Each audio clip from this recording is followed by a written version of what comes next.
Listen to me, please.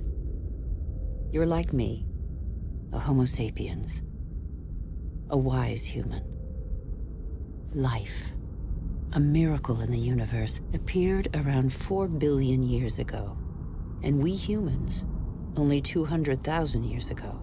Yet we have succeeded in disrupting the balance that is so essential to life on Earth.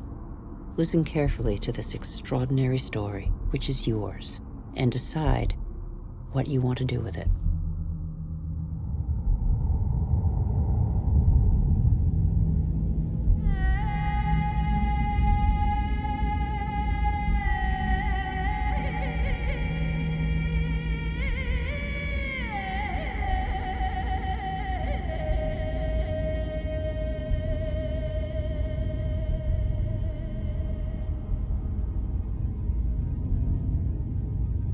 These are traces of our origins.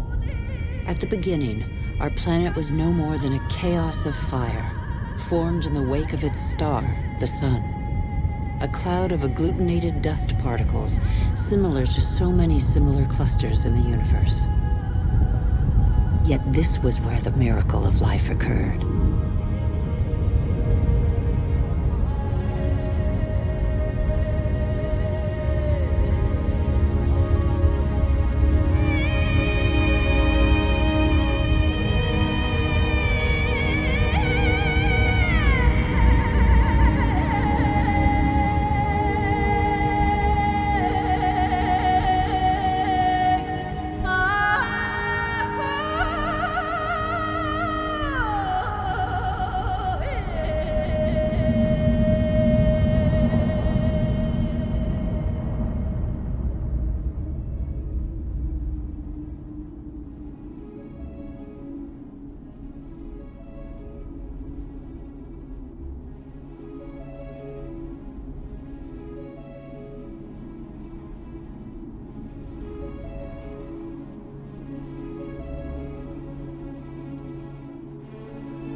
Today, life, our life, is just a link in a chain of innumerable living beings that have succeeded one another on Earth over nearly 4 billion years.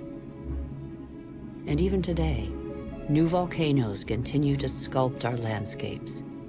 They offer a glimpse of what our Earth was like at its birth. Molten rock surging from the depths, solidifying, cracking, blistering or spreading in a thin crust, before falling dormant for a time.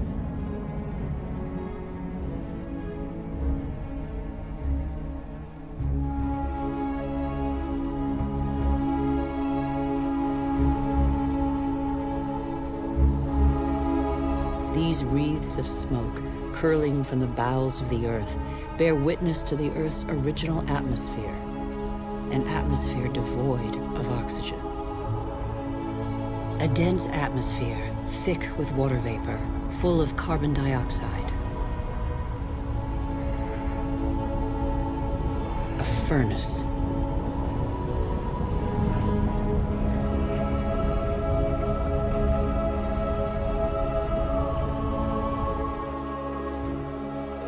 But the Earth had an exceptional future, offered to it by water. At the right distance from the sun, not too far, not too near, the Earth was able to conserve water in liquid form. Water vapor condensed and fell in torrential downpours on Earth, and rivers appeared.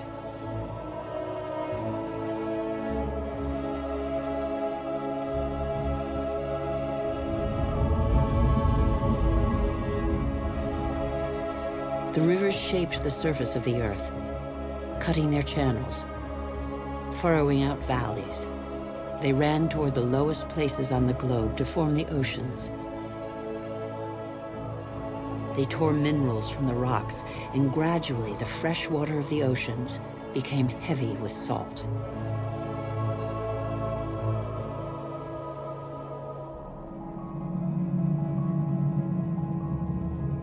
Water is a vital liquid.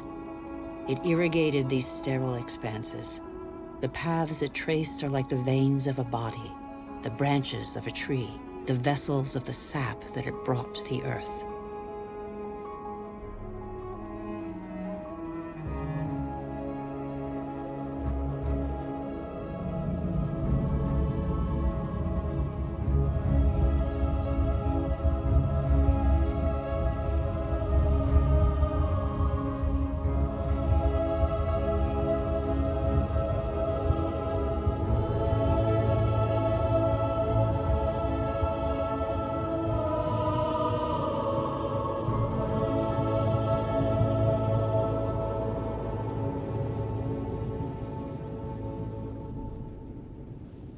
Nearly 4 billion years later, somewhere on Earth can still be found these works of art left by the volcano's ash mixed with water from Iceland's glaciers.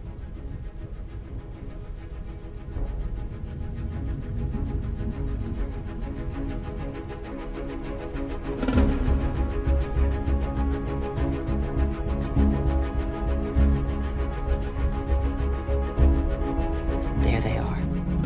Matter and water. Water and matter. Soft and hard combined, the crucial alliance shared by every life form on our planet.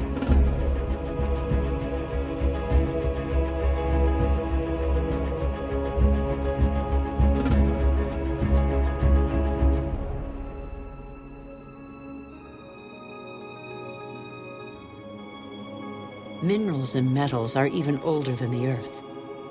They are stardust. They provide the Earth's colors.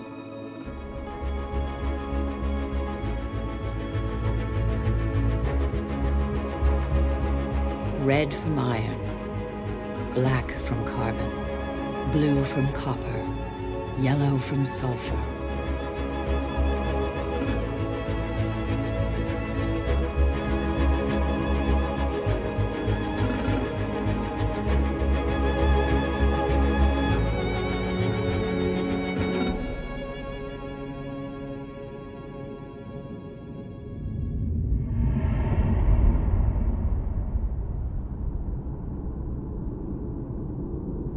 Where do we come from? Where did life first spark into being?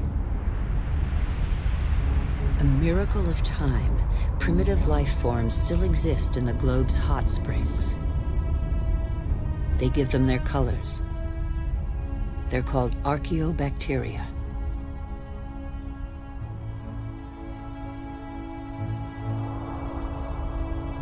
They all feed off the Earth's heat, all except the cyanobacteria, or blue-green algae.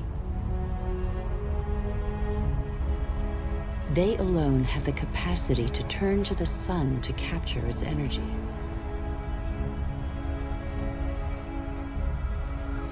They are a vital ancestor of all yesterday's and today's plant species.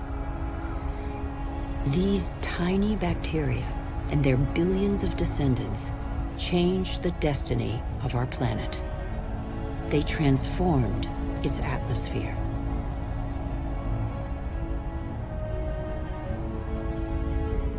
What happened to the carbon that poisoned the atmosphere?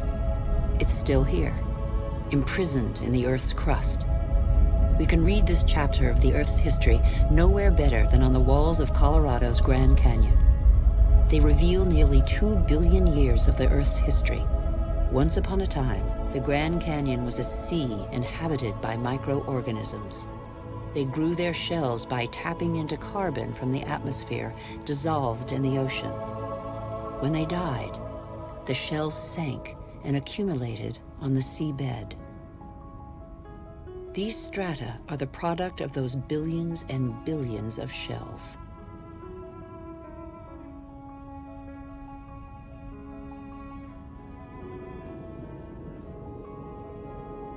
Thanks to them, the carbon drained from the atmosphere and other life forms could develop.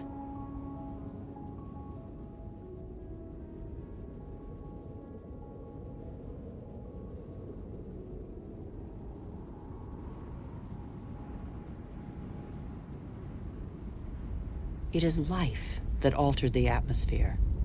Plant life fed off the sun's energy, which enabled it to break apart the water molecule and take the oxygen.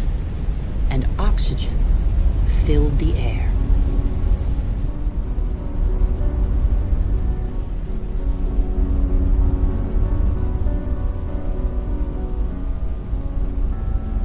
The Earth's water cycle is a process of constant renewal. Water falls, water vapor, clouds, rain, springs, rivers, seas, oceans, glaciers. The cycle is never broken. There's always the same quantity of water on Earth. All the successive species on Earth have drunk the same water. The astonishing matter that is water, one of the most unstable of all. It takes a liquid form as running water, gaseous as vapor, or solid as ice.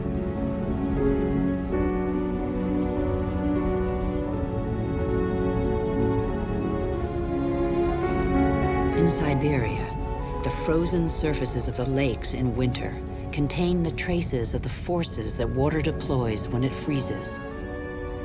Lighter than water, the ice floats rather than sinking to the bottom. It forms a protective mantle against the cold, under which life can go on.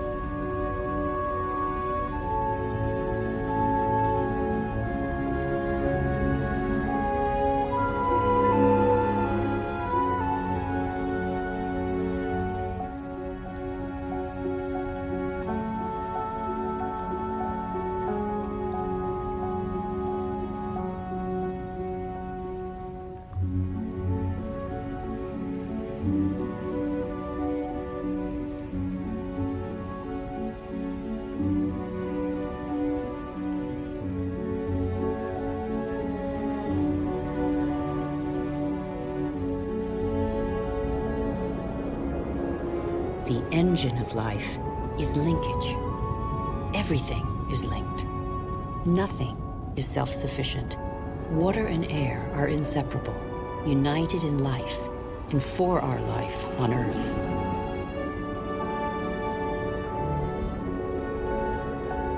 Thus, clouds form over the oceans and bring rain to the land masses, whose rivers carry water back to the oceans.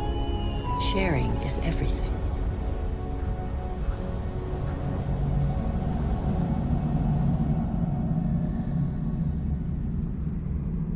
The green expanse peeking through the clouds is the source of oxygen in the air.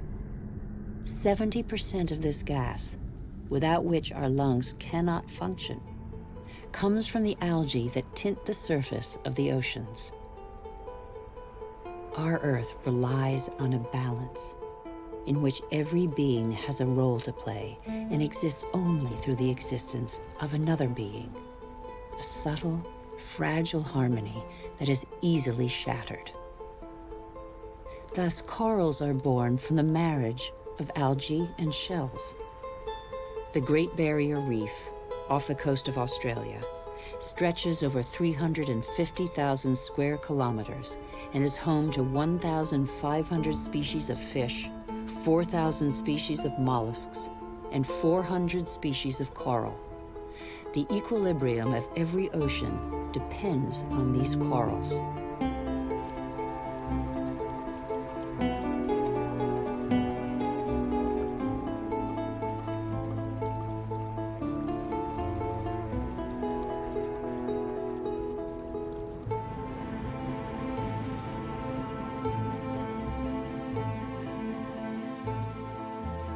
The Earth counts time in billions of years. It took more than 4 billion years for it to make trees. In the chain of species, trees are a pinnacle, a perfect living sculpture. Trees defy gravity. They are the only natural element in perpetual movement toward the sky. They grow unhurriedly toward the sun that nourishes their foliage.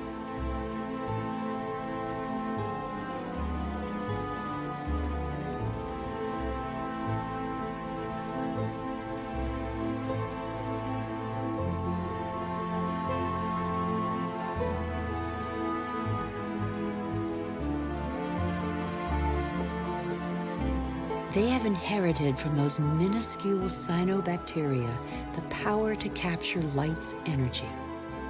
They store it and feed off it, turning it into wood and leaves, which then decompose into a mixture of water, mineral, vegetable, and living matter. And so, gradually, the soils that are indispensable to life are formed.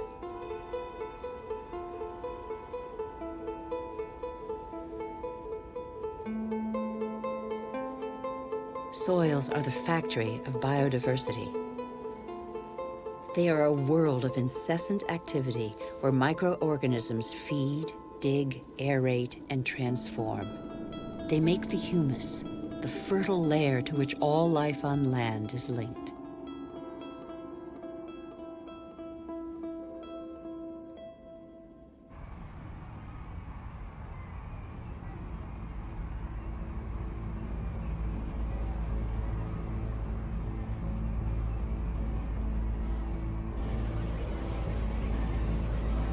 What do we know about life on Earth? How many species are we aware of? A tenth of them? 100th, perhaps? What do we know about the bonds that link them? The Earth is a miracle. Life remains a mystery.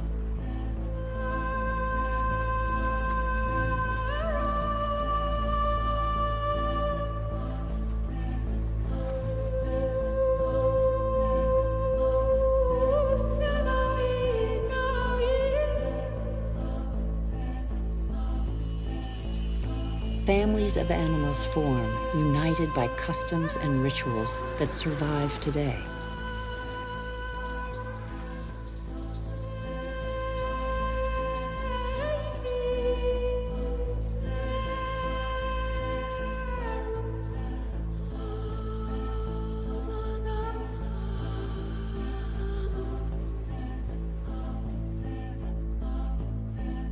Some adapt to the nature of their pasture, and their pasture adapts to them. And both gain. The animal sates its hunger and the tree can blossom again.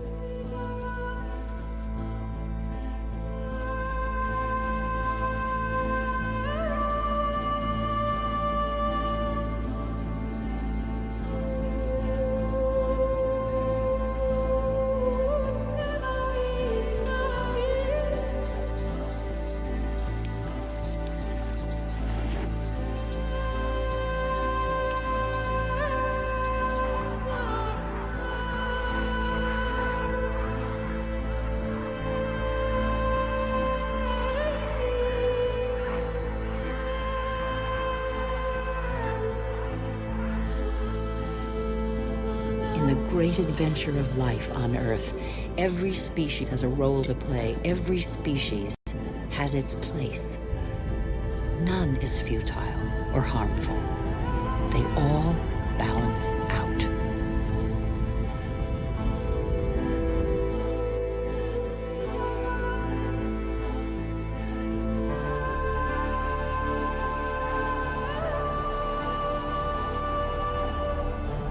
And that's where you, Homo sapiens, wise human, enter the story. You benefit from a fabulous 4-billion-year-old legacy bequeathed by the Earth.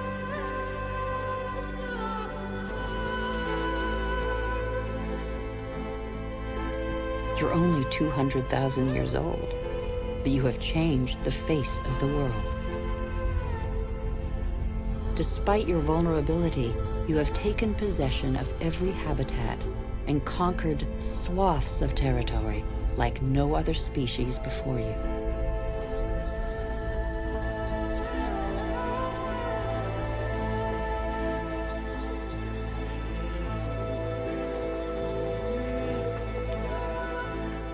After 180,000 nomadic years, and thanks to a more clement climate, humans settled down. They no longer depended on hunting for survival. They chose to live in wet environments that abounded in fish, game, and wild plants. There where land, water, and life combine.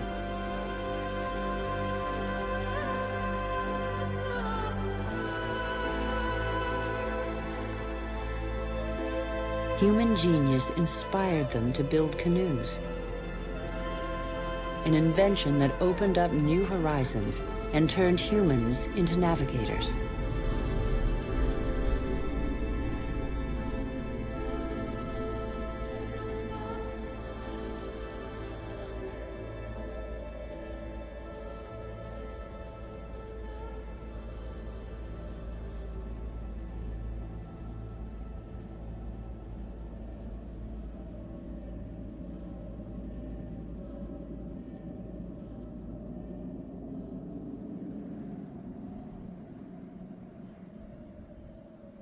Even today, the majority of humankind lives on the continent's coastlines or the banks of rivers and lakes.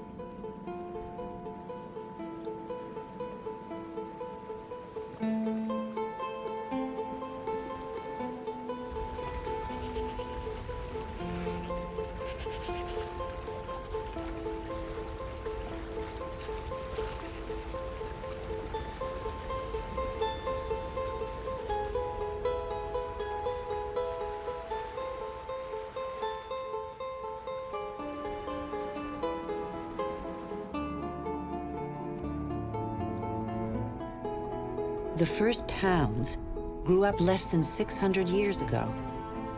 It was a considerable leap in human history. Why towns? Because they allowed humans to defend themselves more easily.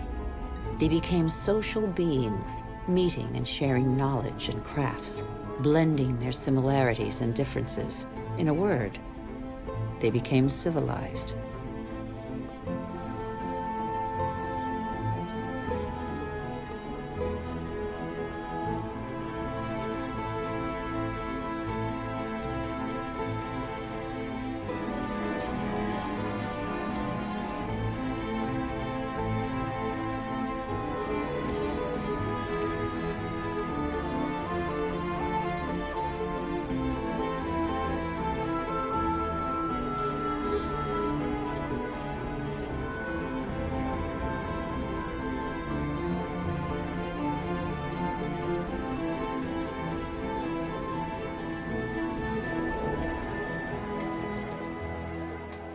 But the only energy at their disposal was provided by nature and the strength of their bodies. It was the story of humankind for thousands of years. It still is for one person in 4, over 1.5 billion human beings, more than the combined population of all the wealthy nations.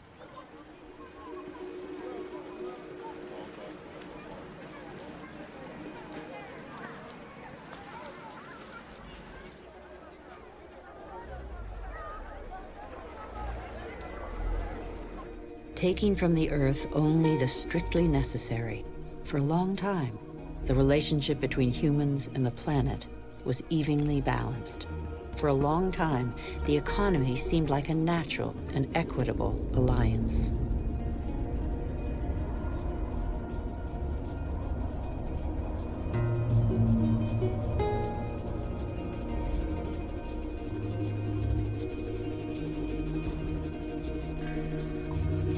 But life expectancy is short, and hard labor takes its toll. The uncertainties of nature weigh on daily life. Education is a rare privilege. Children are a family's only asset, as long as every extra pair of hands is a necessary contribution to its subsistence.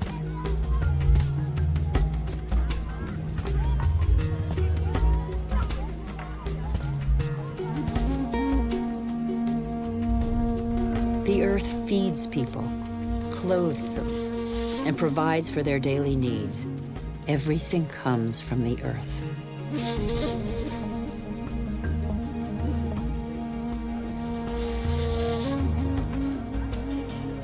Towns change humanity's nature as well as its destiny. The farmer becomes a craftsman, trader, or peddler.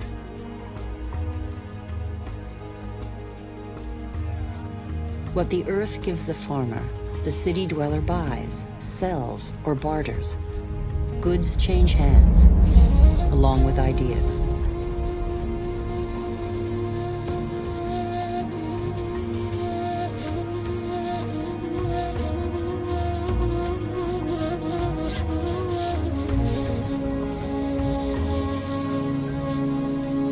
Humanity's genius is to have always had a sense of its weakness. Humans tried to extend the frontiers of their territory, but they knew their limits. The physical energy and strength with which nature had not endowed them was found in the animals they domesticated to serve them.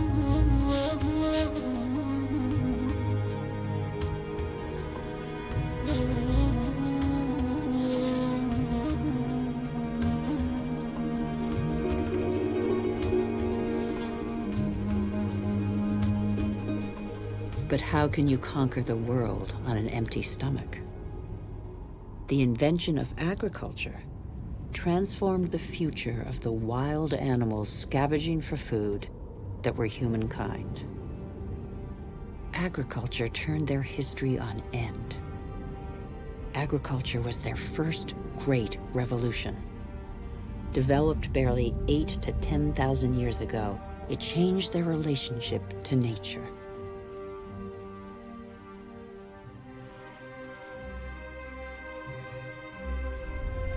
It brought an end to the uncertainty of hunting and gathering.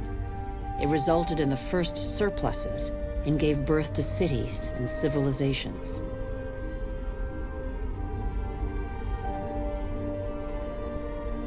For their agriculture, humans harnessed the energy of animal species and plant life, from which they at last extracted the profits. The memory of thousands of years scrabbling for food faded. They learned to adapt the grains that are the yeast of life to different soils and climates. They learned to increase the yield and multiply the number of varieties.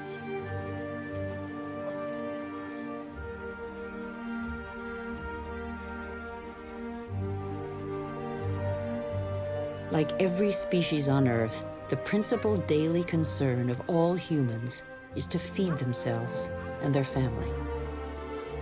When the soil is less generous and water becomes scarce, humans deploy prodigious efforts to mark a few arid acres with the imprint of their labor.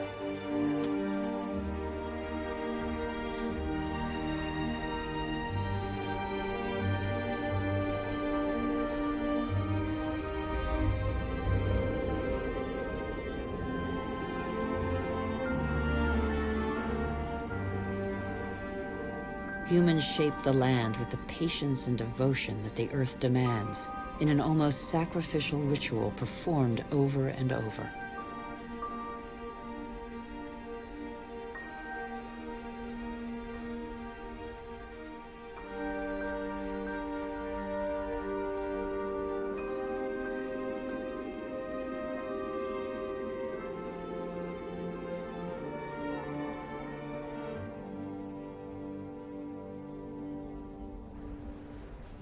Agriculture is still the world's most widespread occupation. Half of humankind tills the soil, over 3/4 of them by hand. Agriculture is like a tradition handed down from generation to generation in sweat, graft, and toil, because for humanity, it is a prerequisite of survival.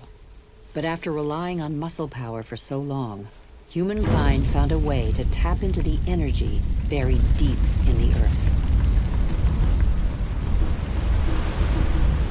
These flames are also from plants, a pocket of sunlight, pure energy, the energy of the sun, captured over millions of years by millions of plants more than 100 million years ago. It's coal, it's gas, and above all, it's oil.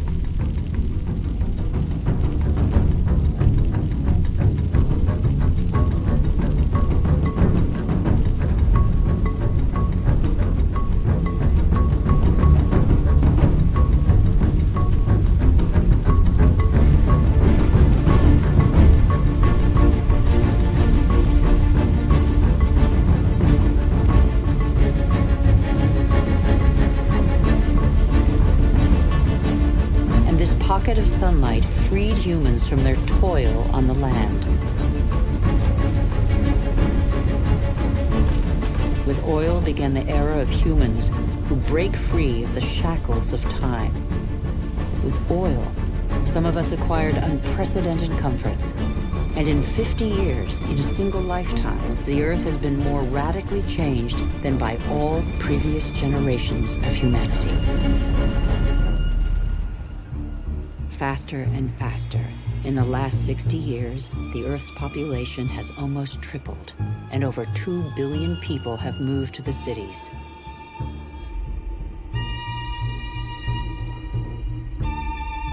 Faster and faster.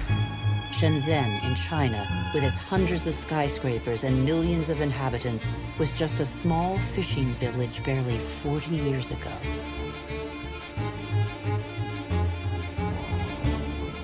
Faster and faster. In Shanghai, 3,000 towers and skyscrapers have been built in 20 years. Hundreds more are under construction.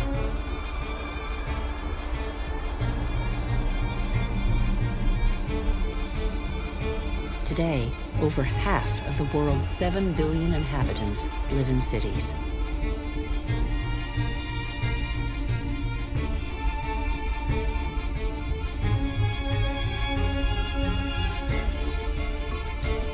New York, the world's first megalopolis, is the symbol of the exploitation of the energy the Earth supplies to human genius.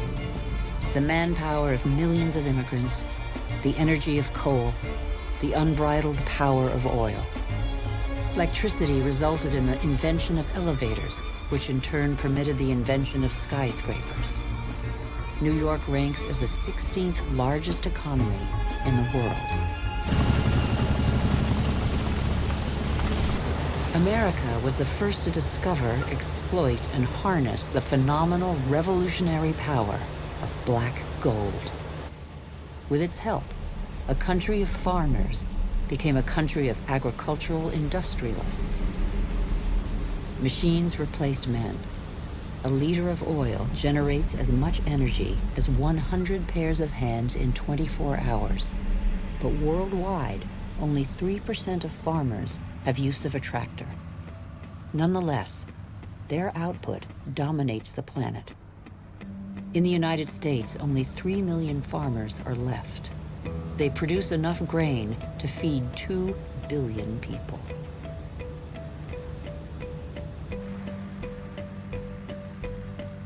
But most of that grain is not used to feed people.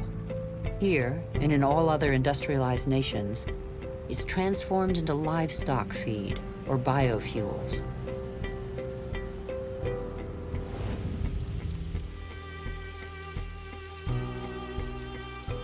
The pocket of sunshine's energy chased away the specter of drought that stalked farmland.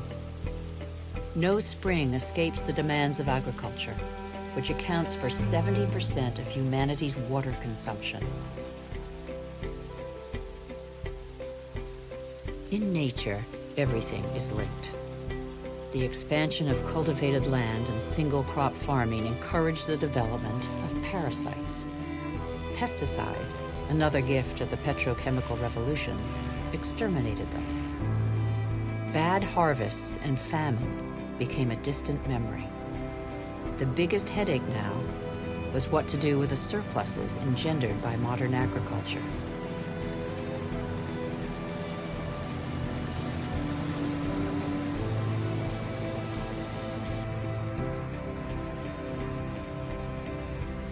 But toxic pesticides seeped into the air, soil, plants, animals, rivers, and oceans. They penetrated the heart of cells similar to the mother cell that is shared by all forms of life. Are they harmful to the humans that they released from hunger? These farmers, in their yellow protective suits, probably have a good idea.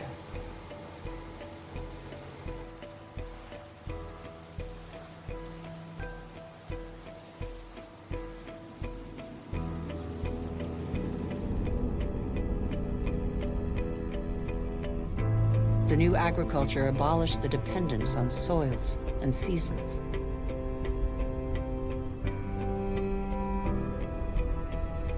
Fertilizers produced unprecedented results on plots of land thus far ignored. Crops adapted to soils and climates gave way to the most productive varieties and the easiest to transport. And so, in the last century, 3/4 of the varieties developed by farmers over thousands of years have been wiped out. As far as the eye can see, fertilizer below, plastic on top, the greenhouses of Almeria in Spain are Europe's vegetable garden. A city of uniformly sized vegetables waits every day for the hundreds of trucks that will take them to the continent's supermarkets. The more a country develops, the more meat its inhabitants consume. How can growing worldwide demand be satisfied without recourse to concentration camp-style cattle farms? Faster and faster, like the life cycle of livestock which may never see a meadow, manufacturing meat faster than the animal has become a daily routine.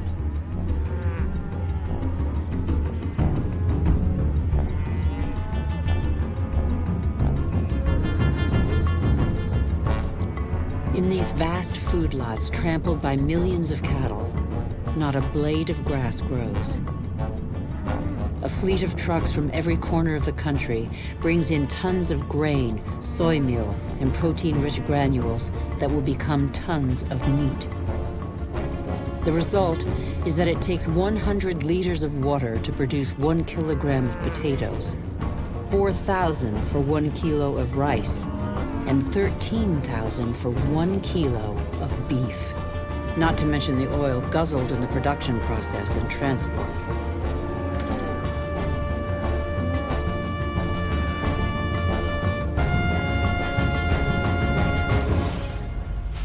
Our agriculture has become oil-powered.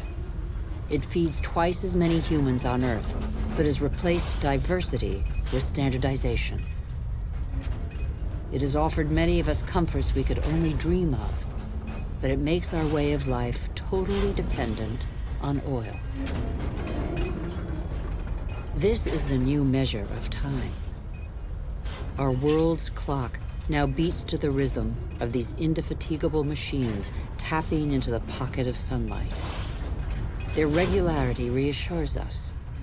The tiniest hiccup throws us into disarray. The whole planet is attentive to these metronomes of our hopes and illusions. The same hopes and illusions that proliferate along with our needs, increasingly insatiable desires and profligacy. We know that the end of cheap oil is imminent, but we refuse to believe it.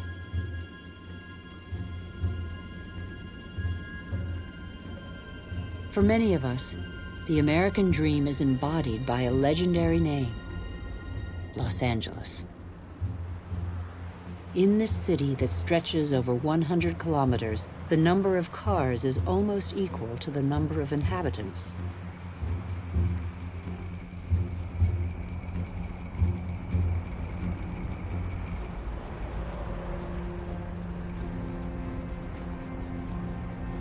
Here, energy puts on a fantastic show every night.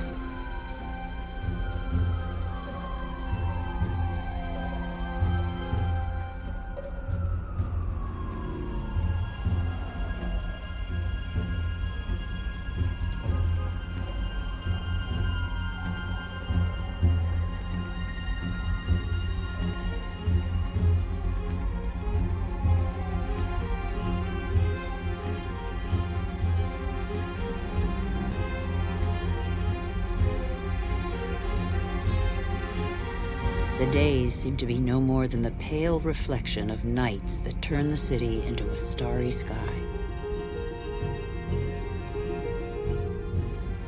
Faster and faster, distances are no longer counted in miles, but in minutes. The automobile shapes new suburbs where every home is a castle, a safe distance from the asphyxiated city centers, and where neat rows of houses huddle round dead-end streets. The model of a lucky few countries has become a universal dream preached by televisions all over the world.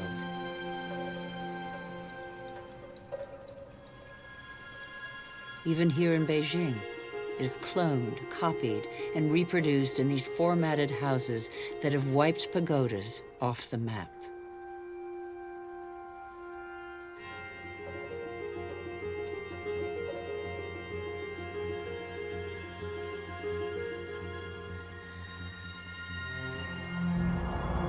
the automobile has become the symbol of comfort and progress. If this model were followed by every society, the planet wouldn't have 900 million vehicles as it does today, but 5 billion.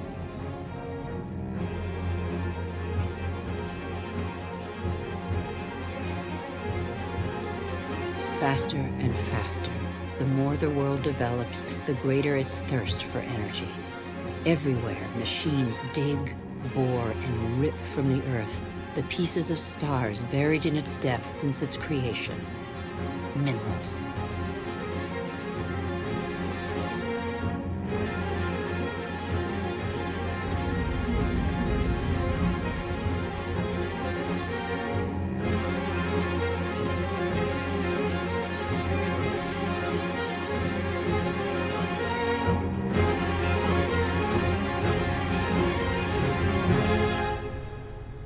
In the next 20 years, more ore will be extracted from the Earth than in the whole of humanity's history. As a privilege of power, 80% of this mineral wealth is consumed by 20% of the world's population.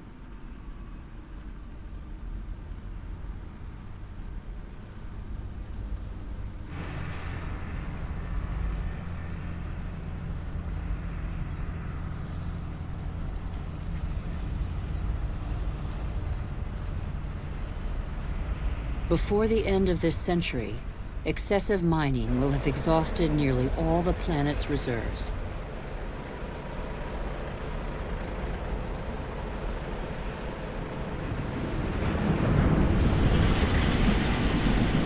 Faster and faster. Shipyards churn out oil tankers, container ships, and gas tankers to cater for the demands of globalized industrial production.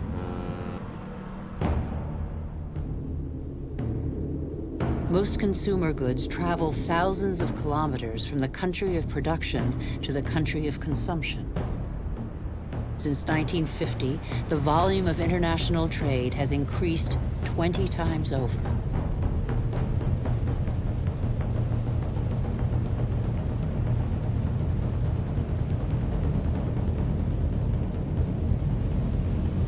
% of trade goes by sea. 500 million containers are transported every year, headed for the world's major hubs of consumption, such as Dubai.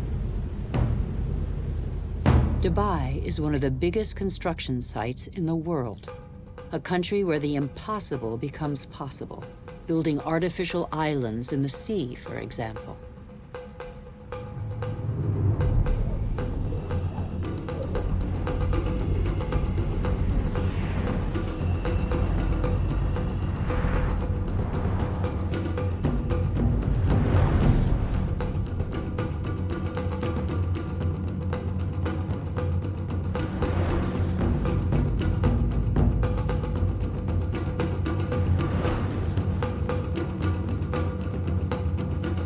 Dubai has few natural resources, but with the money from oil, it can bring millions of tons of material and people from all over the world. It can build forests of skyscrapers, each one taller than the last, or even a ski slope in the middle of the desert.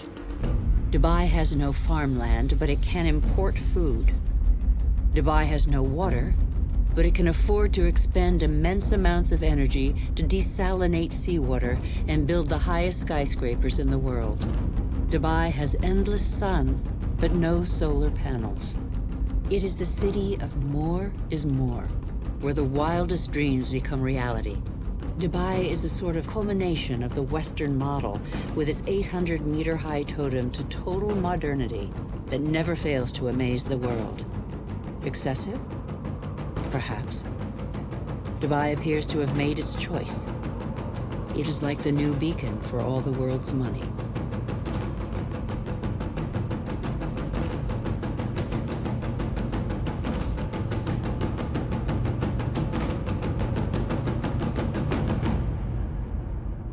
Nothing seems further removed from nature than Dubai, although nothing depends on nature more than Dubai. The city merely follows the model of wealthy nations. we haven't understood that we're depleting what nature provides.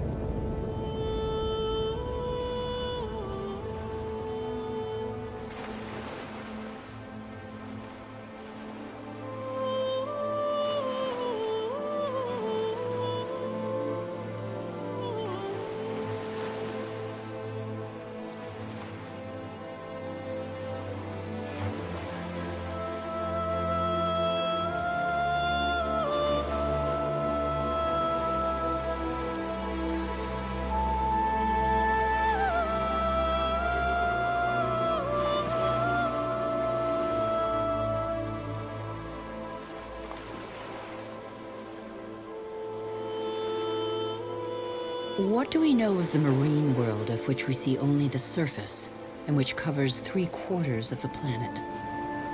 The ocean depths remain a secret. They contain thousands of species whose existence remains a mystery to us.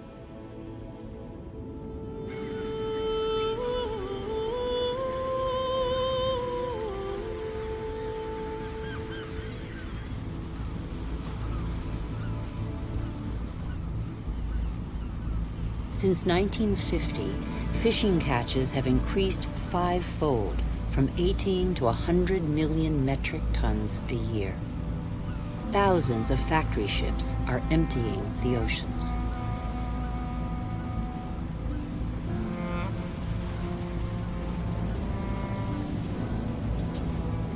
Three-quarters of fishing grounds are exhausted, depleted, or in danger of being so.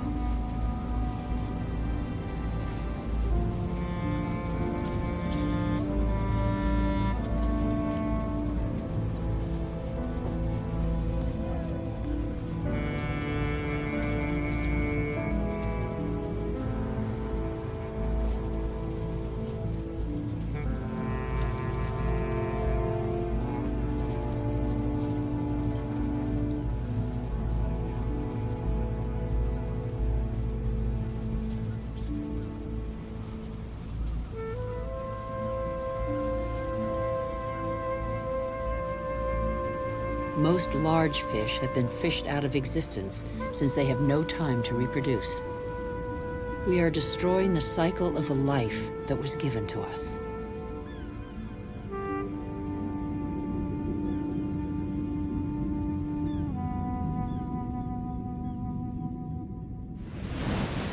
On the coastlines, signs of the exhaustion of stocks abound. First sign, colonies of sea mammals are getting smaller. Made vulnerable by urbanization of the coasts and pollution, they now face a new threat: famine. In their unequal battle against industrial fishing fleets, they can't find enough fish to feed their young.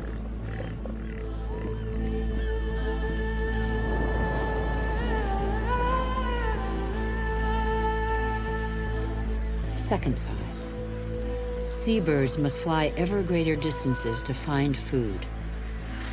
At the current rate, all fish stocks are threatened with exhaustion.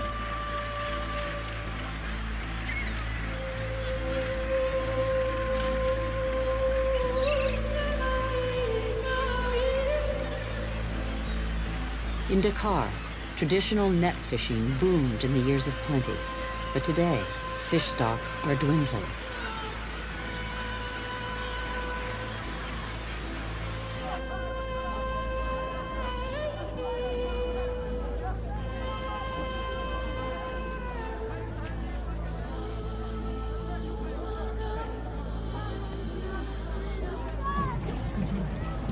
Fish is the staple diet of 1 in 5 humans.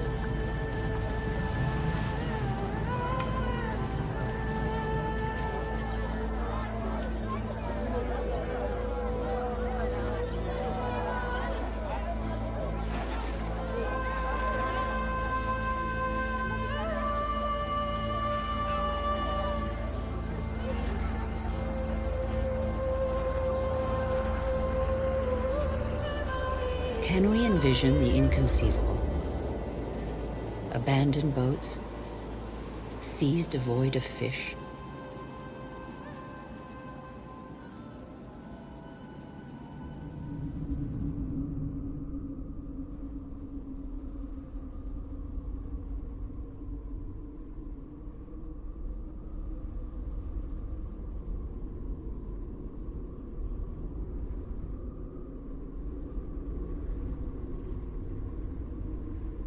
we have forgotten that resources are scarce. 500 million humans live in the world's desert lands, more than the combined population of Europe. They know the value of water. They know how to use it sparingly. Here, they depend on wells replenished by fossil water, which accumulated underground in the days when it rained on these deserts, 25,000 years ago.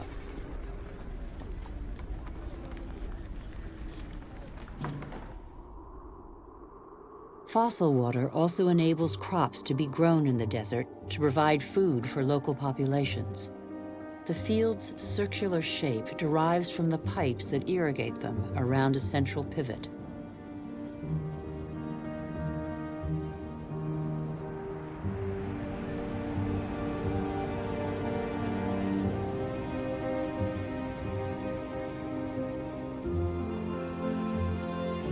But there is a heavy price to pay.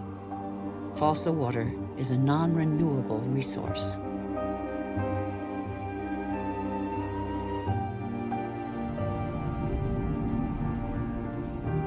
In Saudi Arabia, the dream of industrial farming in the desert has faded. As if on a parchment map, the light spots on this patchwork show abandoned plots. The irrigation equipment is still there, the energy to pump water also. But the fossil water reserves are severely depleted.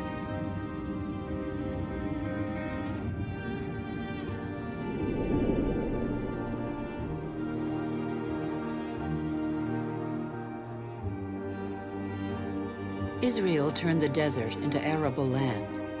Even though these hothouses are now irrigated drop by drop, water consumption continues to increase along with exports.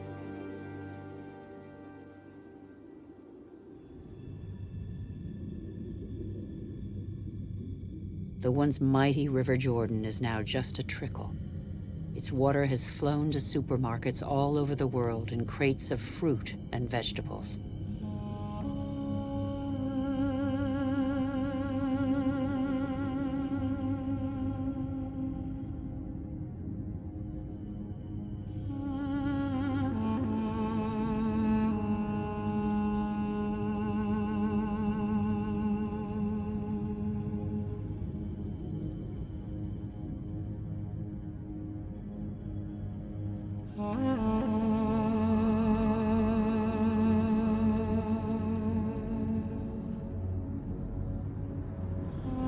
The Jordan's fate is not unique.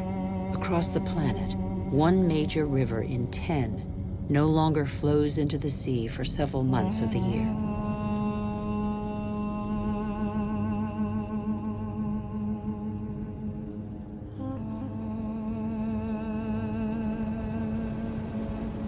The Dead Sea derives its name from its incredibly high salinity that makes all life impossible.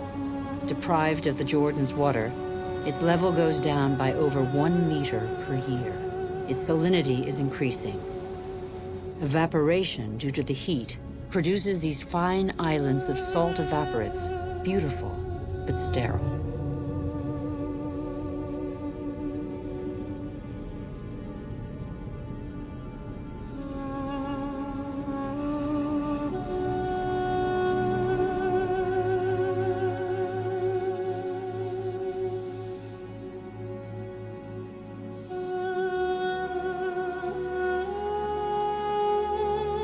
In Rajasthan, India, Udaipur is a miracle of water.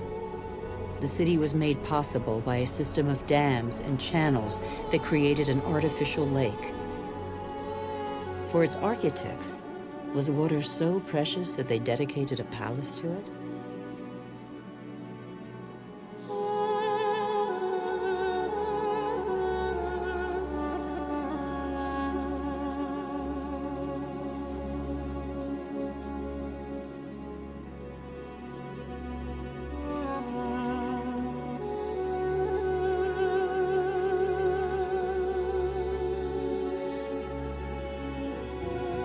India risks being the country that suffers most from the lack of water in the coming century.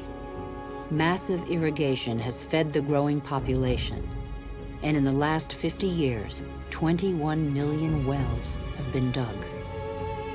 The victory over famine has a downside, however. In many parts of the country, the drill has to sink ever deeper to hit water. In western India, 30% of wells have been abandoned.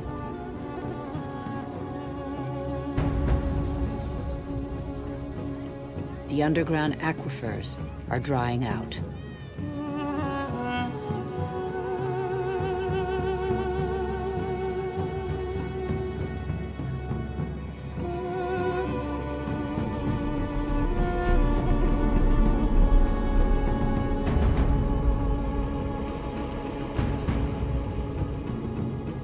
Vast reservoirs will catch the monsoon rains to replenish the aquifers.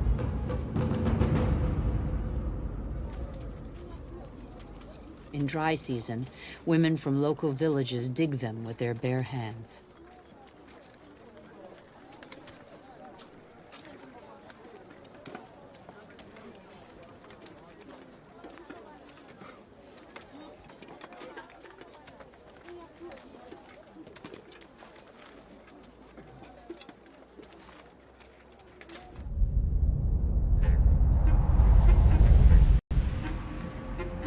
Thousands of kilometers away, 800 to 1,000 liters of water are consumed per person per day. Las Vegas was built out of the desert. Millions of people live there. Thousands more arrive every month. The inhabitants of Las Vegas are among the biggest consumers of water in the world.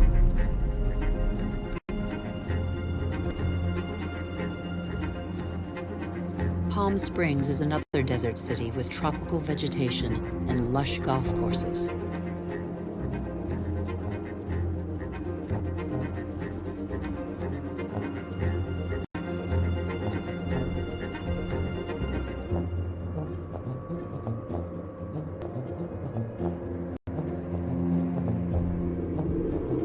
How long can this mirage continue to prosper?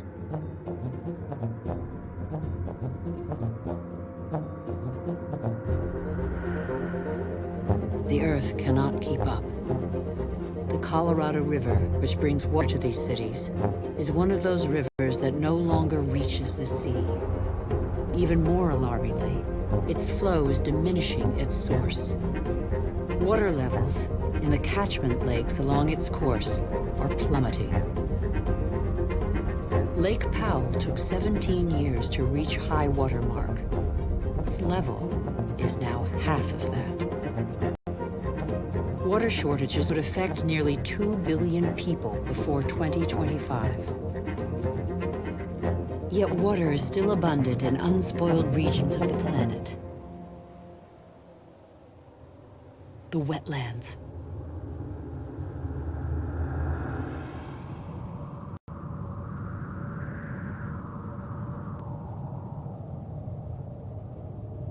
These wetlands are crucial to all life on Earth. They represent 6% of the planet. Marshes are sponges that regulate the flow of water. They absorb it in the wet season and release it in the dry season.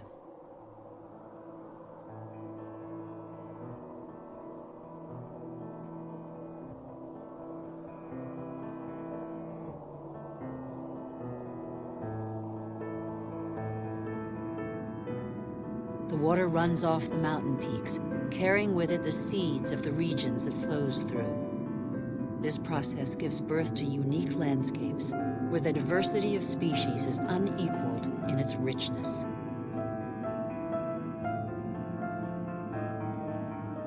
Under the calm water lies a veritable factory where this ultimately linked richness and diversity patiently filters the water and digests all the pollution. Marshes are indispensable environments for the regeneration and purification of water.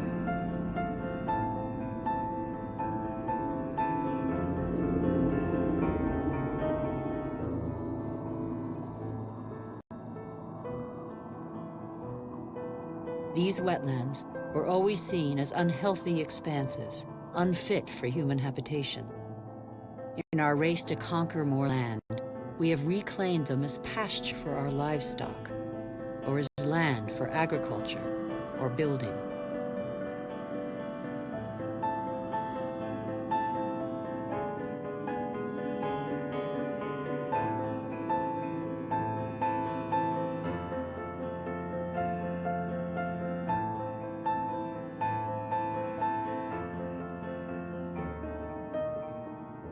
In the last century, half of the world's marshes were drained. We know neither their richness nor their role.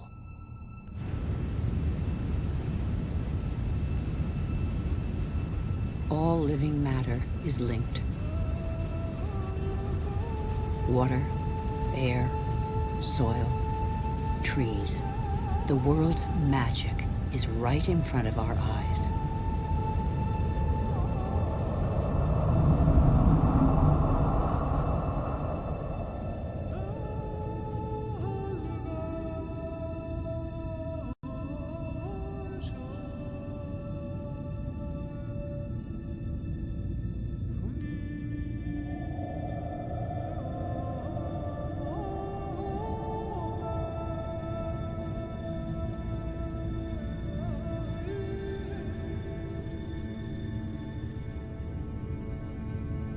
Trees breathe groundwater into the atmosphere as light mist.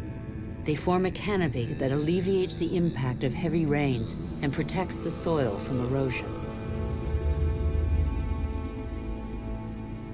The forests provide the humidity that is necessary for life.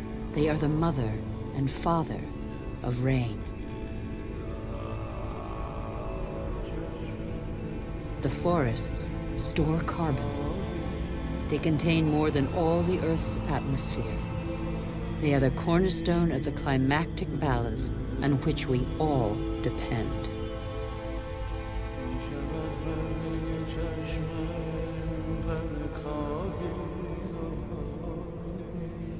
Trees provide a habitat for 3/4 of the planet's biodiversity. That is to say, of all life on Earth. Every year, we discover new species we had no idea existed. Insects, birds, mammals.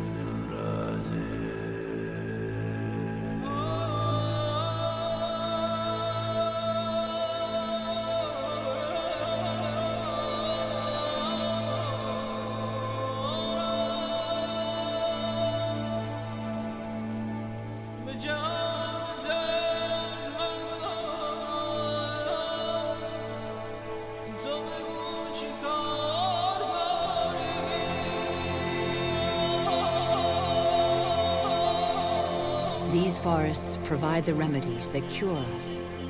The substances secreted by these plants can be recognized by our bodies. Our cells talk the same language. We are of the same family.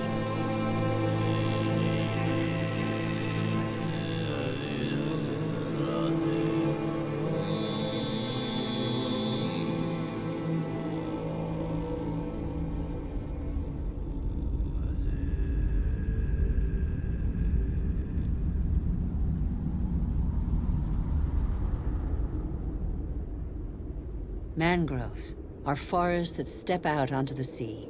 Like coral reefs, they are a nursery for the oceans. Their roots entwine and form a shelter for the fish and mollusks that come to breed. Mangroves protect the coast from hurricanes, tidal waves, and erosion by the sea. Whole peoples depend on them. Yet, they were reduced by half during the 20th century. One of the reasons for the ongoing disaster is these shrimp farms installed on the mangroves' rich waters. Ventilators aerate pools full of antibiotics to prevent the asphyxiation of the shrimps, not that of the mangroves.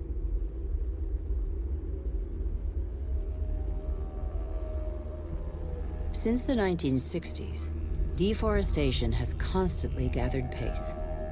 Every year, 13 million hectares of tropical forest, an area the size of Illinois, disappear in smoke and as lumber.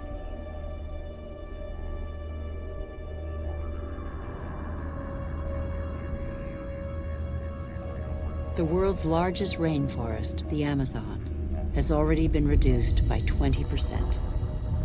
The forest gives way to cattle ranches or soybean farms.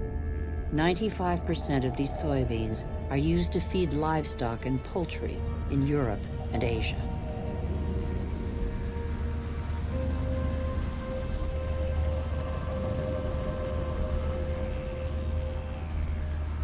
And so, a forest is turned into meat.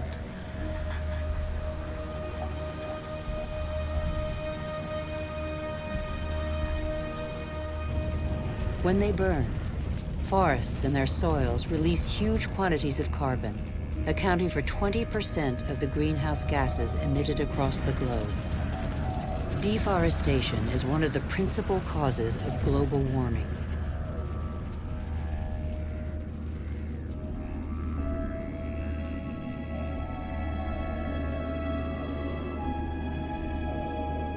Thousands of species disappear forever. With them, one of the links in a long chain of evolution snaps. The intelligence of the living matter from which they came is lost forever.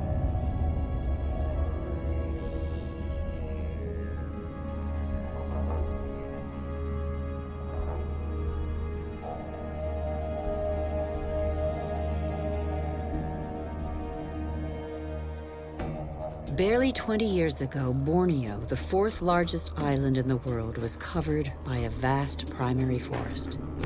At the current rate of deforestation, it will have totally disappeared within 10 years. Living matter bonds water, air, earth, and the sun. In Borneo, this bond has been broken in what was one of the Earth's greatest reservoirs of biodiversity.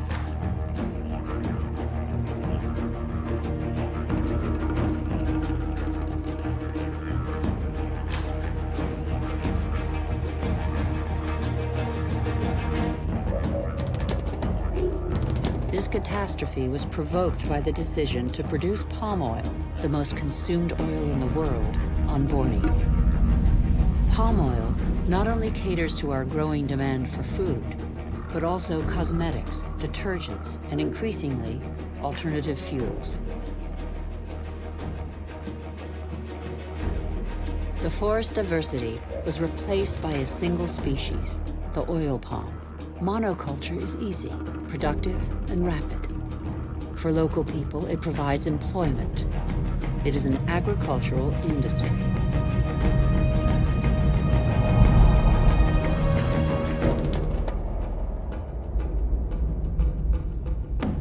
Another example of massive deforestation is the eucalyptus. Eucalyptus is used to make paper pulp.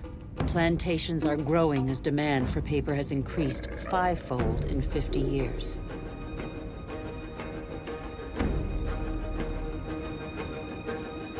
Monocultures of trees are gaining ground all over the world. But a monoculture is not a forest. By definition, there is little diversity. One forest does not replace another forest. At the foot of these eucalyptus trees, nothing grows because their leaves form a bed that is toxic for most other plants. They grow quickly, but exhaust water reserves.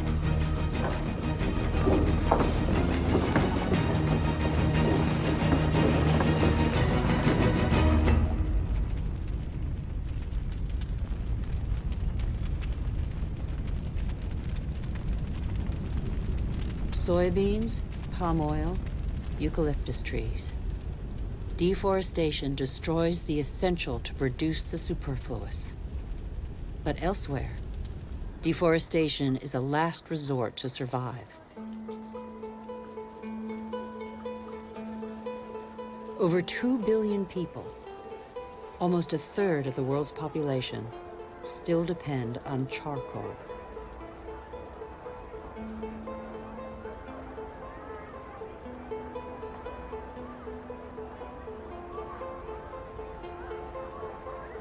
In Haiti, one of the world's poorest countries, charcoal is one of the population's main consumables. Once the pearl of the Caribbean, Haiti can no longer feed its population without foreign aid.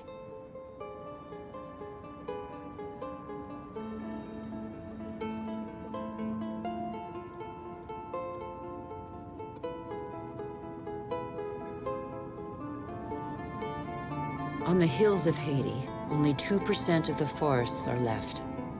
Stripped bare, the soil no longer absorbs the rainwater. With no vegetation and no roots to reinforce them, nothing holds the soils back. The rainwater washes them down the hillsides as far as the sea.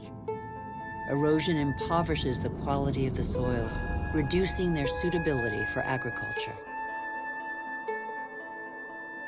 In some parts of Madagascar, the erosion is spectacular.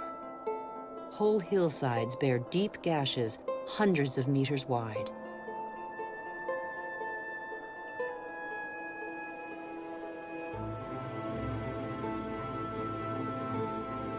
Thin and fragile, soil is made by living matter.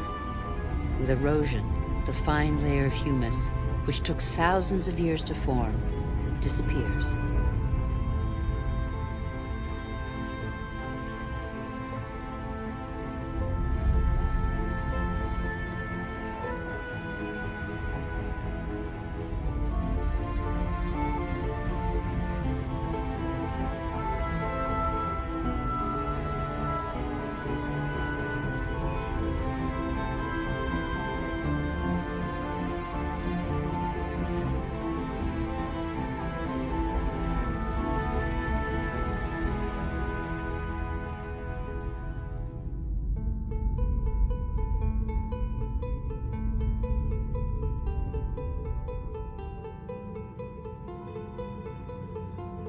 Here's one theory of the story of the Rapa Nui, the inhabitants of Easter Island, that could perhaps give us pause for thought.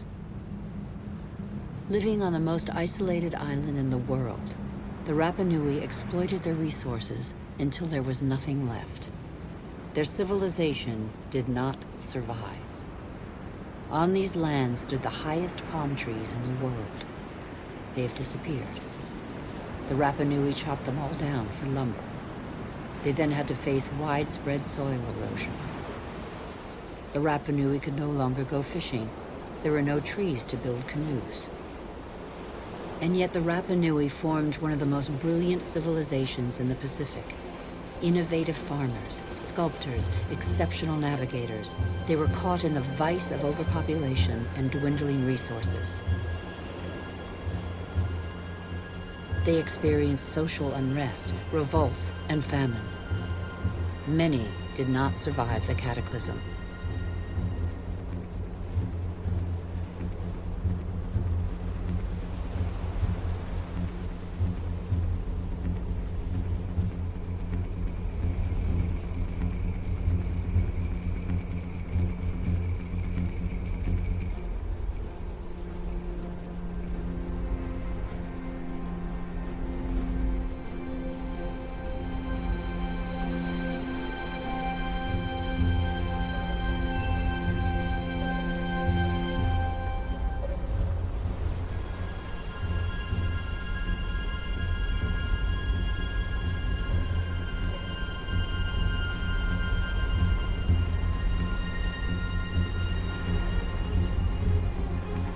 The real mystery of Easter Island is not how its strange statues got there. We know now. It's why the Rapa Nui didn't react in time.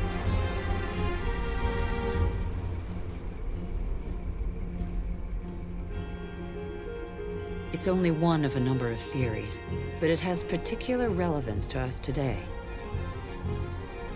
Since 1950, the world's population has almost tripled.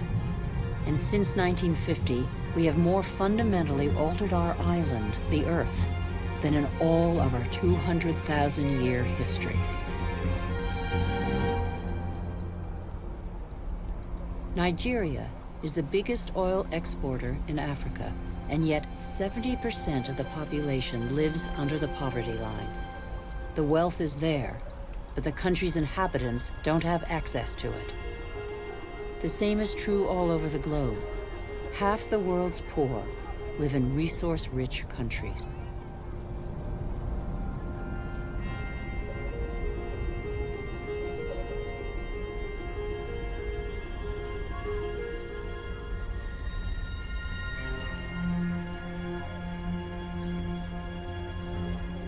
mode of development has not fulfilled its promises.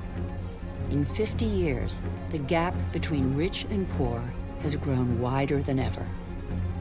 Today, half the world's wealth is in the hands of the richest 2% of the population.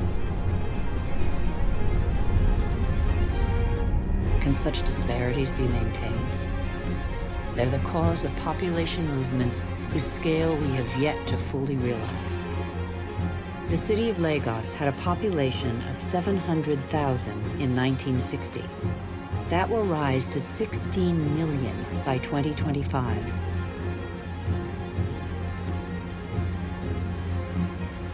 Lagos is one of the fastest growing megalopolises in the world. The new arrivals are mostly farmers forced off the land for economic or demographic reasons, or because of diminishing resources.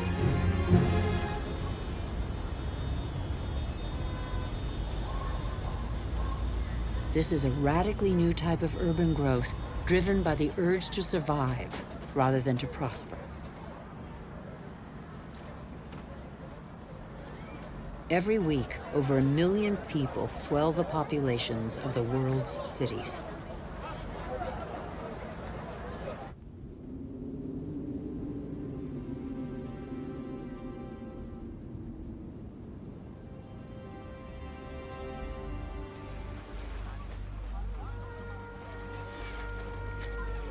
One human being in 6 now lives in a precarious, unhealthy, overpopulated environment, without access to daily necessities such as water, sanitation, or electricity.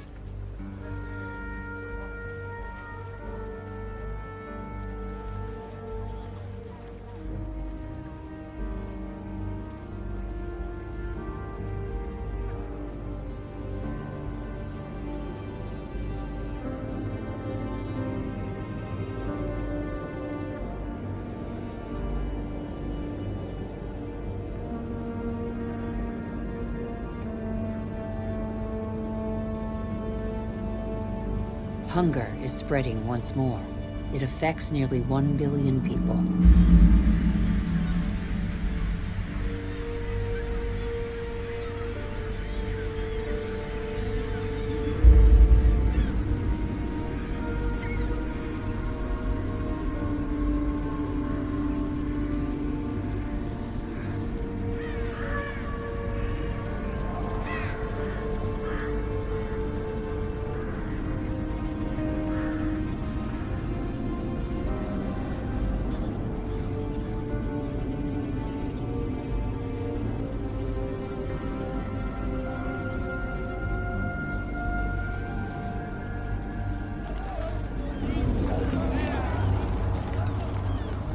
All over the planet, the poorest scrabble to survive on scraps, while we continue to dig for resources that we can no longer live without. We look farther and farther afield, in previously unspoilt territory, and in regions that are increasingly difficult to exploit.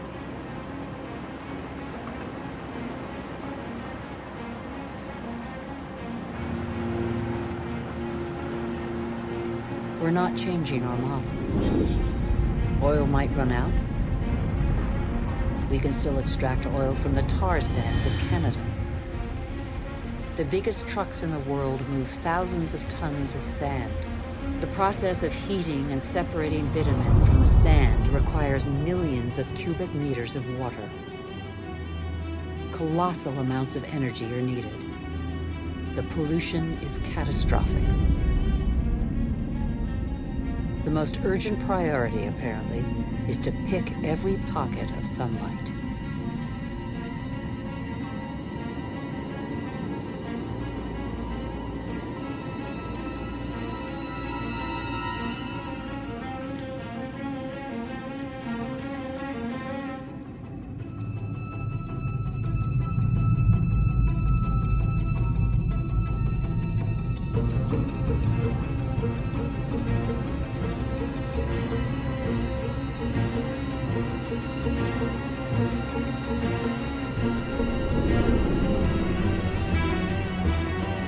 Our oil tankers are getting bigger and bigger.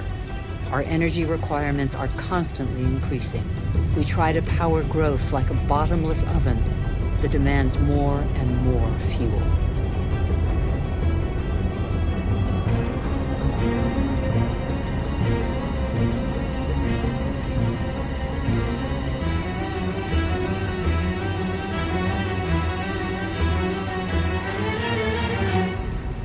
It's all about carbon.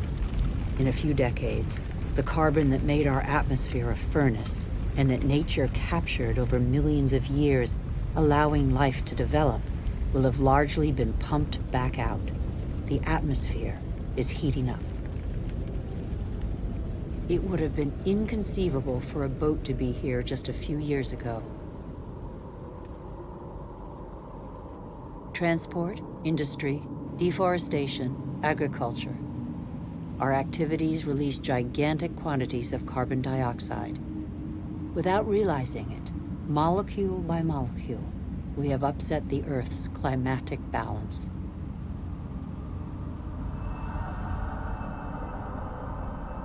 All eyes are on the poles, where the effects of global warming are most visible. It's happening fast, very fast. The Northwest Passage that connects America, Europe, and Asia via the pole is opening up. The Arctic ice cap is melting.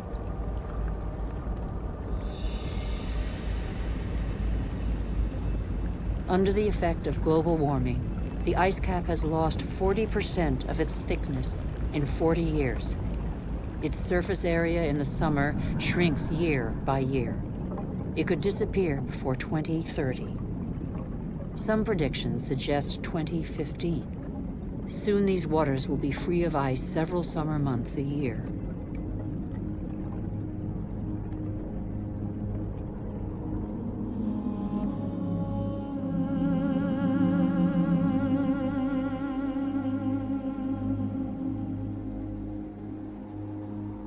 The sunbeams that the ice sheet previously reflected back now penetrate the dark water, heating it up.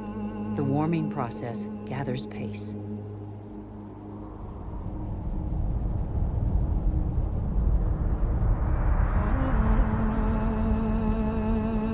This ice contains the records of our planet. The concentration of carbon dioxide hasn't been so high for several 100,000 years. Humanity has never lived in an atmosphere like this.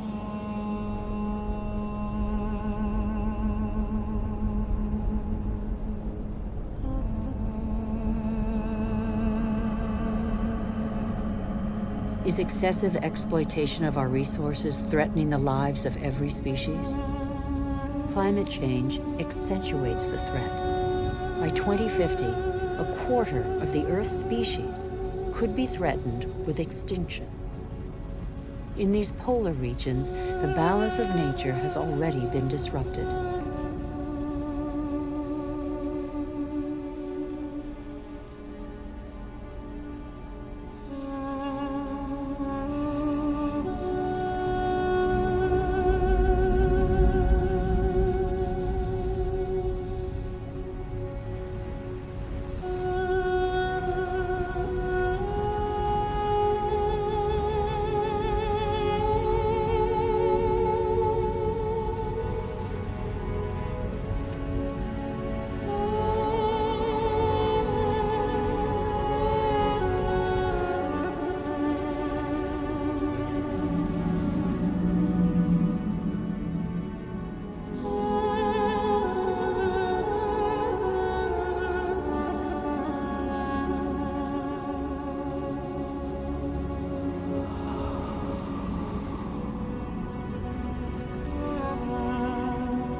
Off the coast of Greenland, there are more and more icebergs.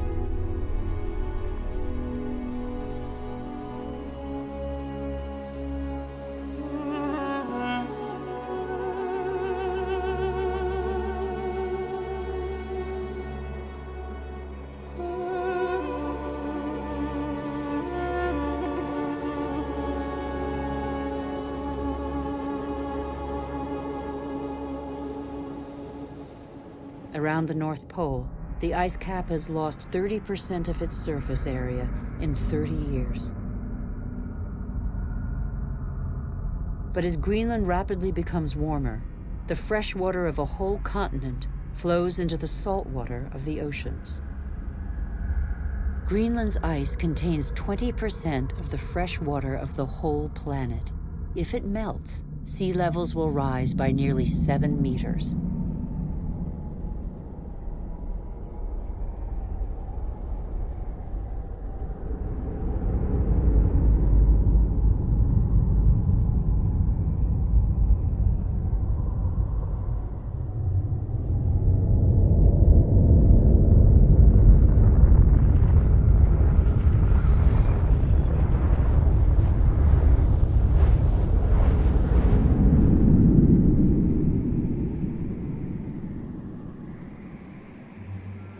But there is no industry here.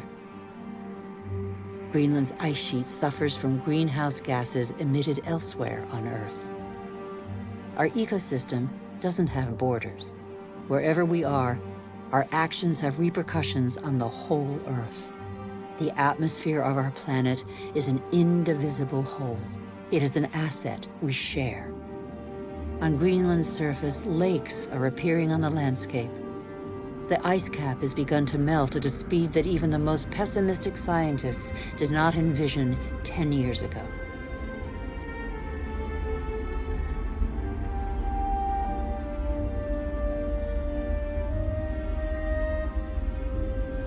More and more of these glacier-fed rivers are merging together and burrowing through the surface.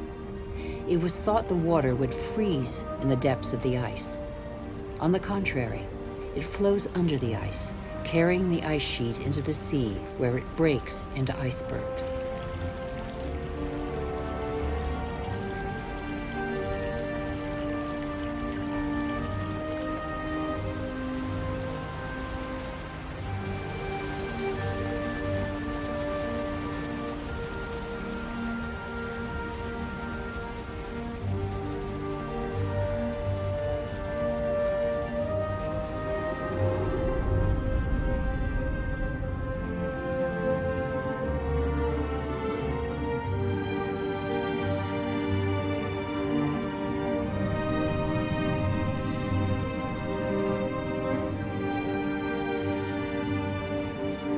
As the fresh water of Greenland's ice sheet gradually seeps into the salt water of the oceans, low-lying lands around the globe are threatened.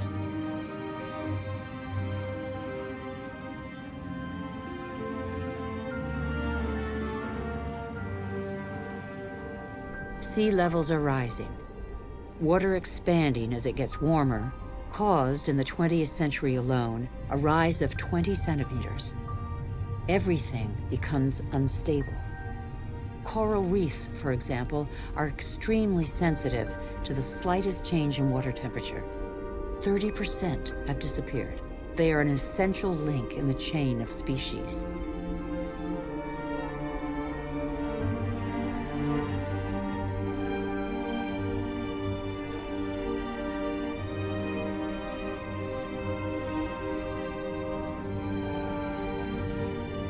In the atmosphere, the major wind streams are changing direction.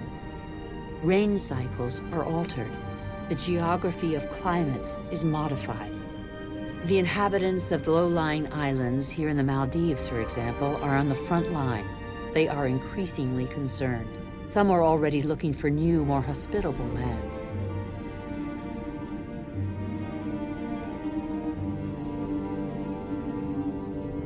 If sea levels continue to rise faster and faster, what will major cities like Tokyo, the world's most populous city, do? Every year, scientists' predictions become more and more alarming. 70% of the world's population lives on coastal plains. 11 of the 15 biggest cities stand on a coastline or river estuary. As the seas rise, salt will invade the water table, depriving inhabitants of drinking water.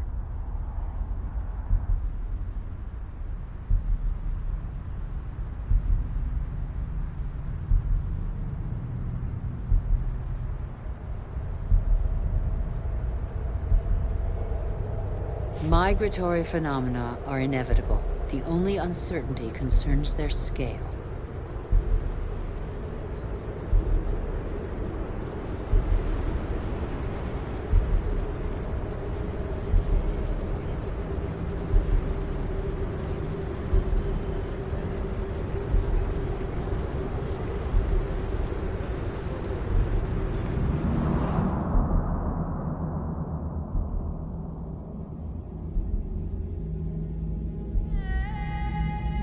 In Africa, Mount Kilimanjaro is unrecognizable. 80% of its glaciers have disappeared. In summer, the rivers no longer flow. Local peoples are affected by the lack of water. Even on the world's highest peaks, in the heart of the Himalayas, eternal snows and glaciers are receding. Yet these glaciers play an essential role in the water cycle. They trap the water from the monsoons as ice and release it in the summer when the snow melts.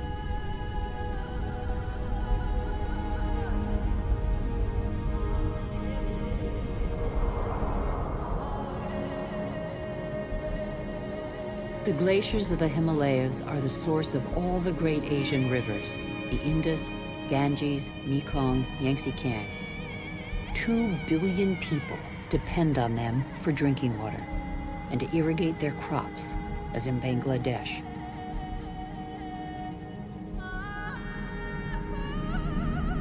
On the delta of the Ganges and Brahmaputra, Bangladesh is directly affected by the phenomena occurring in the Himalayas and at sea level.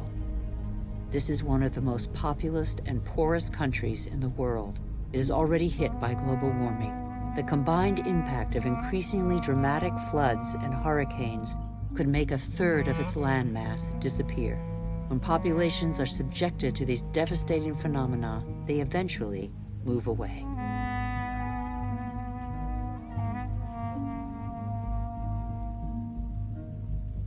Wealthy countries will not be spared. Droughts are occurring all over the planet.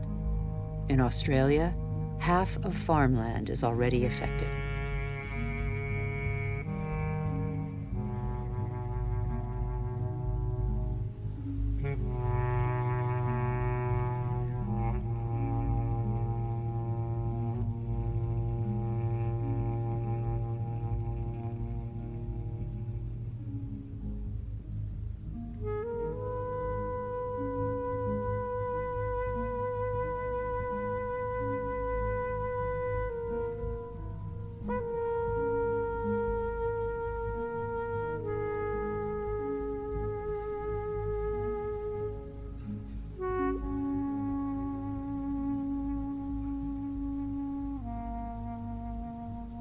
We are in the process of compromising the climactic balance that has allowed us to develop over 12,000 years.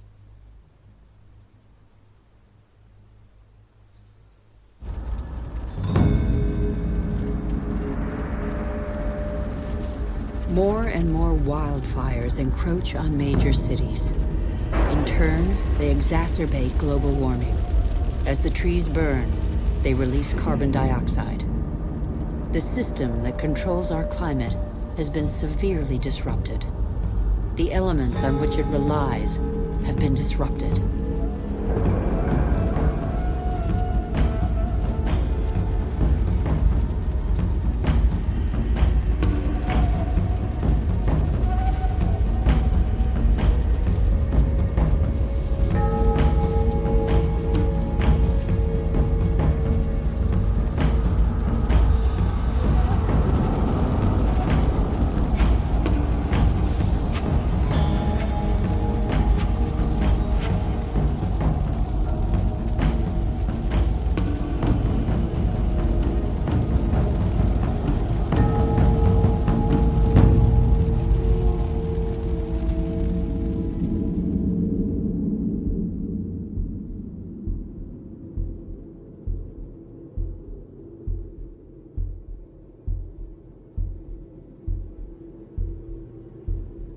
The clock of climate change is ticking in these magnificent landscapes. Here in Siberia and elsewhere across the globe, it is so cold that the ground is constantly frozen. It's known as permafrost.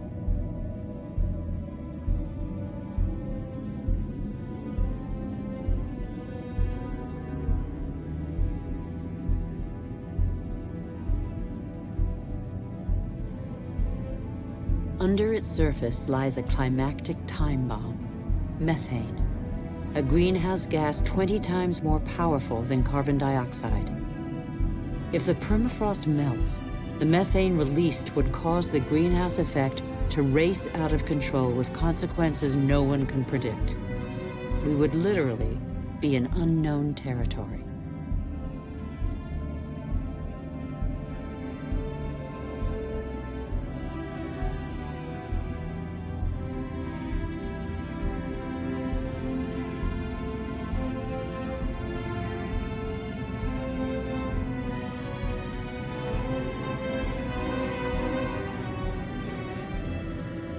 Humanity has no more than 10 years to reverse the trend and avoid crossing into this territory, life on Earth as we have never known it.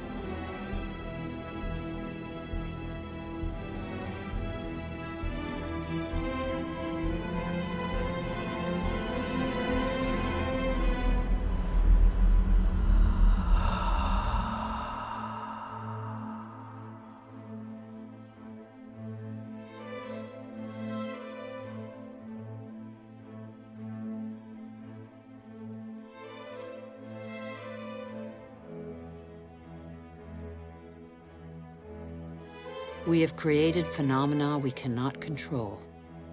Since our origins, water, air, and forms of life are intimately linked. But recently, we have broken those links. Let's face the facts. We must believe what we know. All that we have just seen is a reflection of human behavior. We have shaped the Earth in our image. We have very little time to change. How can this century carry the burden of 9 billion human beings if we refuse to be called to account for everything we alone have done?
The cost of our actions is high. Others pay the price without having been actively involved. I have seen refugee camps as big as cities, sprawling in the desert. How many men, women, and children will be left by the wayside tomorrow? Must we always build walls to break the chain of human solidarity, separate peoples, and protect the happiness of some from the misery of others? It's too late to be a pessimist. I know that a single human can knock down every wall. It's too late to be a pessimist. Worldwide, 4 children out of 5 attend school. Never has learning been given to so many human beings. Everyone, from richest to poorest, can make a contribution. Lesotho, one of the world's poorest countries, is proportionally the one that invests most in its people's education. Qatar, one of the world's richest states, has opened its doors to the best universities. Culture, education, research, and innovation are inexhaustible resources. In the face of misery and suffering, millions of NGOs prove that solidarity between peoples is stronger than the selfishness of nations. In Bangladesh, a man thought the unthinkable and founded a bank that lends only to the poor. In barely 30 years, it has changed the lives of 150 million people around the world. Antarctica is a continent with immense natural resources that no country can claim for itself, a natural reserve devoted to peace and science. A treaty signed by 49 states has made it a treasure shared by all humanity. It's too late to be a pessimist. Governments have acted to protect nearly 2% of the world's territorial waters. It's not much, but it's 2 times more than 10 years ago. The first natural parks were created just over a century ago. They cover over 13% of the continents. They create spaces where human activity is in step with the preservation of species, soils, and landscapes. This harmony between humans and nature can become the rule, no longer the exception. In the United States, New York has realized that nature does for us. These forests and lakes supply all the drinking water the city needs.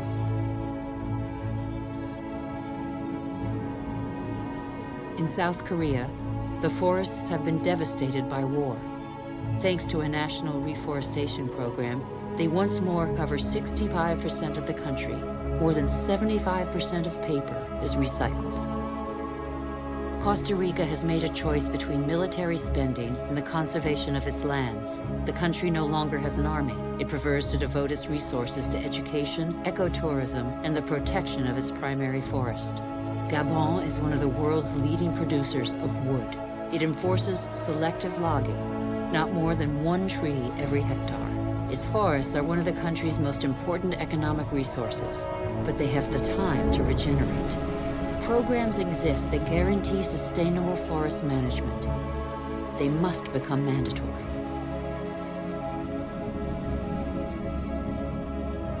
For consumers and producers, justice is an opportunity to be seized. When trade is fair, when both buyer and seller benefit, everybody can prosper and earn a decent living.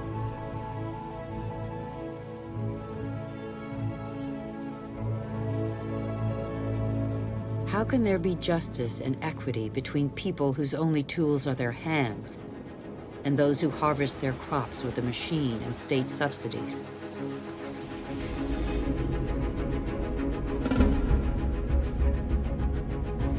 Let's be responsible consumers. Think about what we buy. It's too late to be a pessimist. I've seen agriculture on a human scale. It can feed the whole planet if meat production doesn't take the food out of people's mouths. I have seen fishermen who take care of what they catch and care for the riches of the ocean.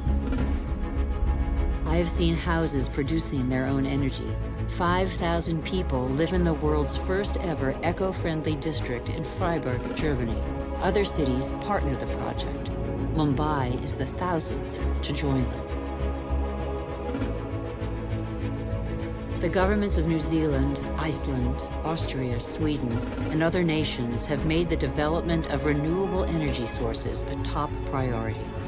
I know that 80% of the energy we consume comes from fossil energy sources. Every week, 2 new coal-fired generating plants are built in China alone.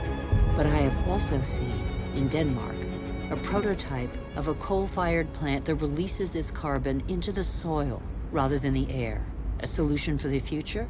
Nobody knows yet. I have seen in Iceland an electricity plant powered by the Earth's heat, geothermal power. I have seen a sea snake lying on the swell to absorb the energy of the waves and produce electricity.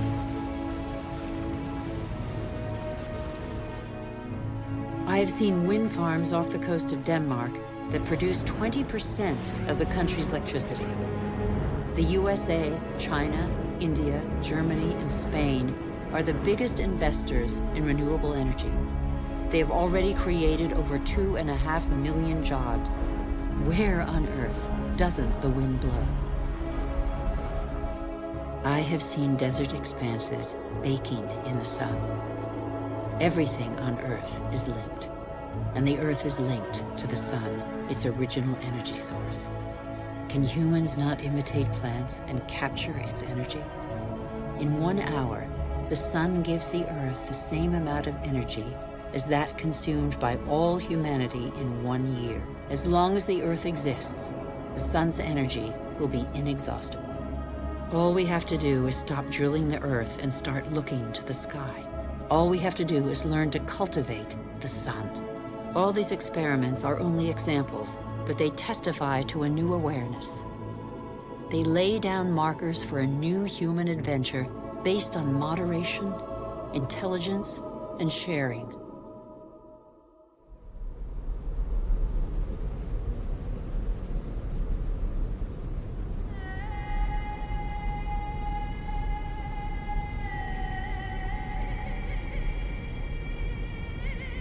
It's time to come together. What's important is not what's gone, but what remains. We still have half the world's forests, thousands of rivers, lakes, and glaciers, and thousands of thriving species. We know that the solutions are there today. We all have the power to change. So what are we waiting for?